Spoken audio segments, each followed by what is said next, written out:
Bonjour. Bonjour. Ce matin, nous allons commencer avec WebDev, qui est en quelque sorte le dernier module. Et dans ce module, nous allons travailler sur des sites dynamiques, encore appelés des sites de session. Nous allons travailler sur des sites Internet ou sites référençables. Des sites, nous allons présenter aussi des sites PHP et des sites statiques qui sont ou encore des sites de présentation. Et toujours dans le même module, nous aborderons aussi les web services, c'est-à-dire la création des web services et ainsi que la consommation selon le terminal. Si c'est pour un site, si le client c'est un site, on peut le faire consommer. Si le client c'est une application Windows pareil et mobile. Et je tiens à vous rappeler que les web services sont beaucoup plus écrits autant pour moi, pour des applications mobiles. Oui, c'est-à-dire pour, de par la réduction ou bien la limitation de leur bande passante, on préfère donc utiliser les web services pour la communication à distance entre le client et le mobile. Et avant même d'attaquer cette partie, je vous ai demandé de prendre un forfait en ligne parce que le test sur les web services, moi, je vais le corriger que si le web service est hébergé en ligne. Ça me permettrait de corriger le plus facilement. Et en même temps, le site que nous avons commencé. Donc, l'idéal serait qu'avant la fin de cette semaine, que vous trouviez une solution pour pouvoir avoir un cloud. Oui. Et par rapport au cloud, je vous ai fait comprendre que vous pouvez prendre ce monsieur qui est HF SQL Cloud.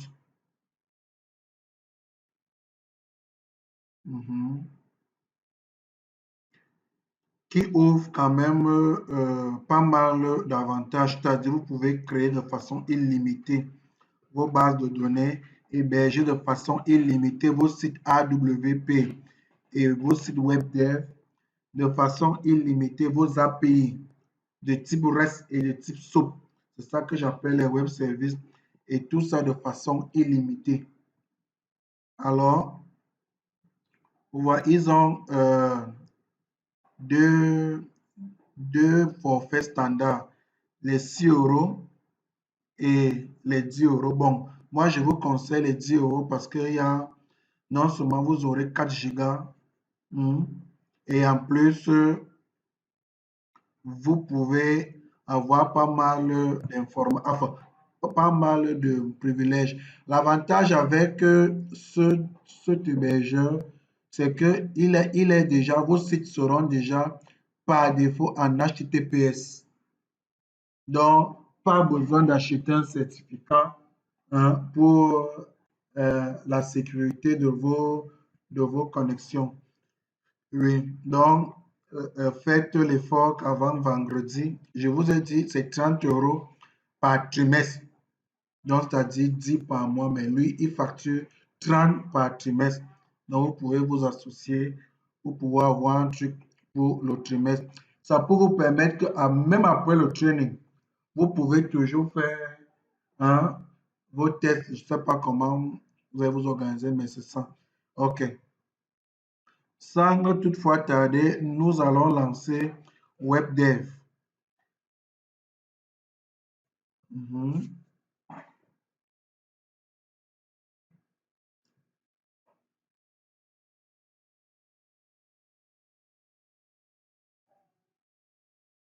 Alors, vous voyez, c'est la même configuration que les autres modules.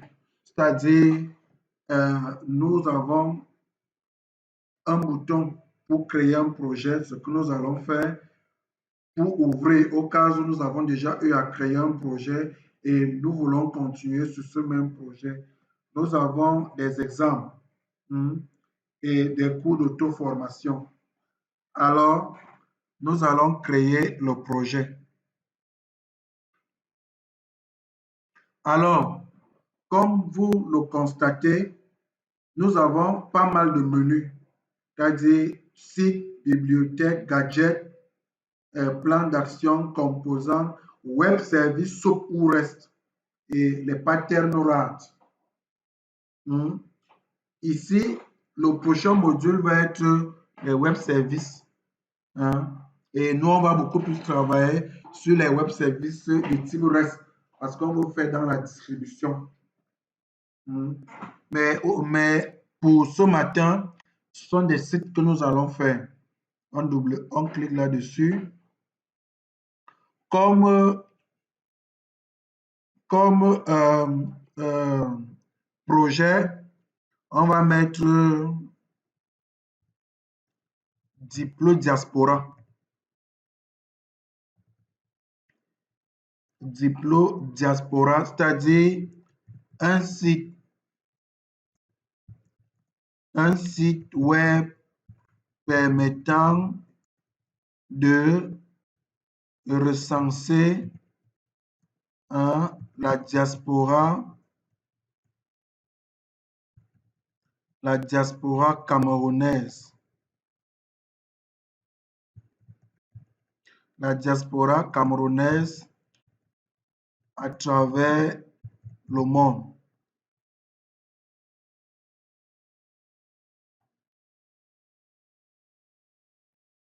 Voilà. On continue.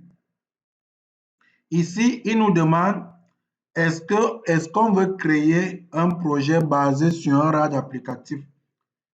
Non, nous, on va créer notre propre truc. Donc, on vient sur créer un projet vierge. N'est-ce pas?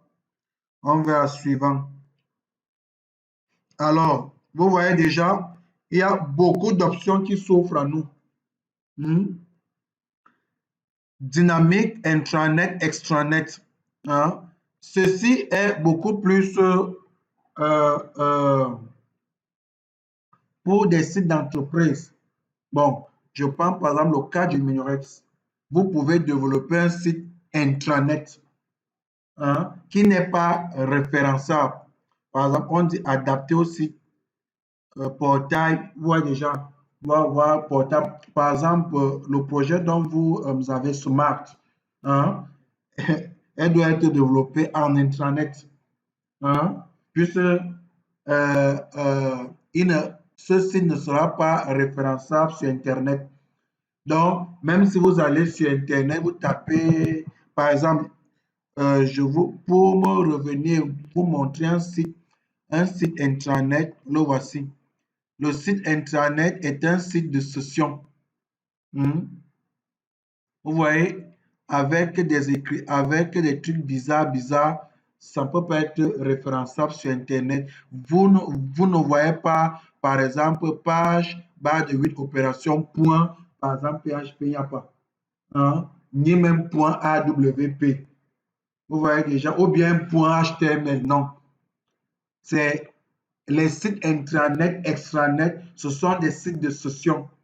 Donc, pour une durée déterminée, le site se ferme, la session s'expire.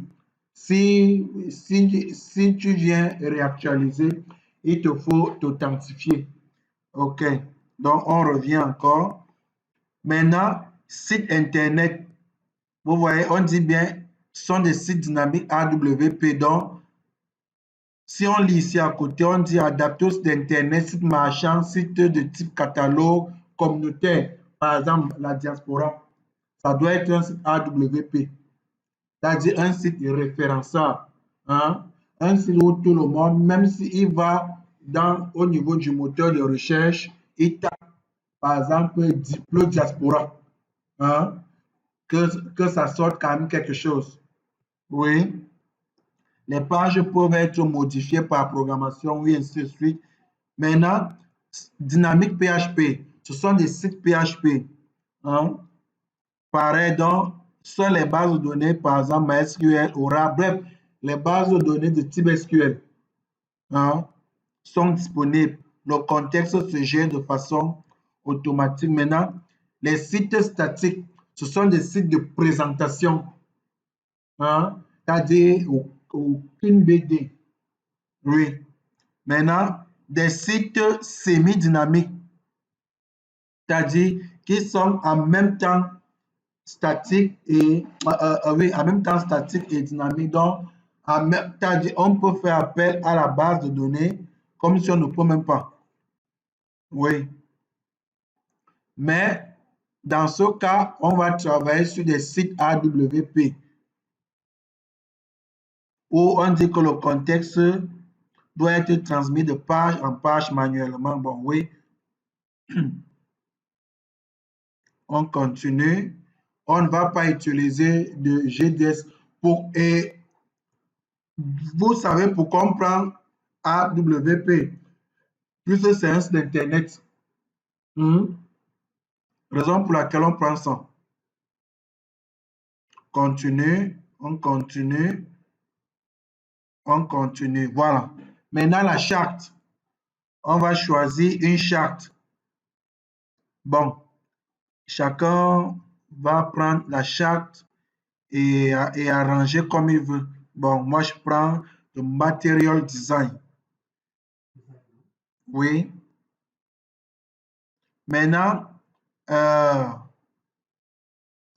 le site va être par défaut en français, mais plus tard, on peut venir le changer pour mettre en anglais.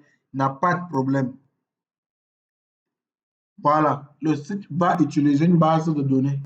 Bon, on va d'abord enlever ça pour venir créer ça après. Voilà.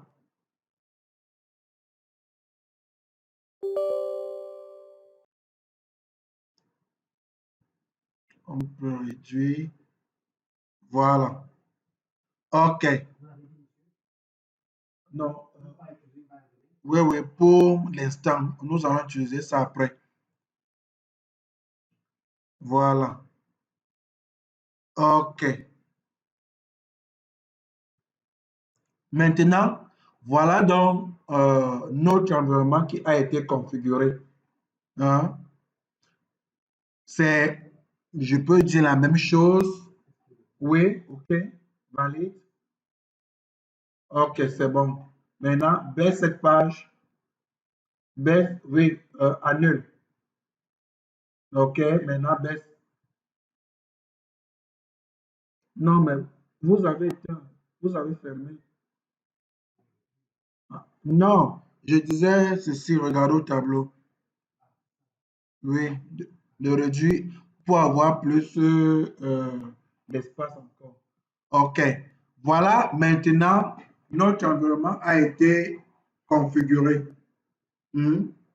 Je vous ai présenté les différentes parties, les différentes configurations d'un site. Hein. On va faire comme là, dans un premier temps. Vous voyez, on parle des sites AWP. Hein. Après, on viendra maintenant parler des sites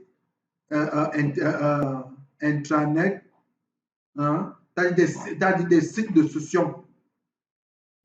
Donc, on a jusqu'à 2 sous-modules.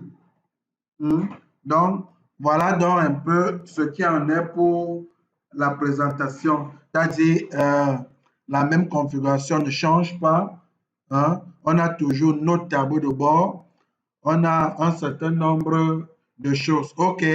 Dans la suite, nous allons entrer dans le vif du sujet. OK.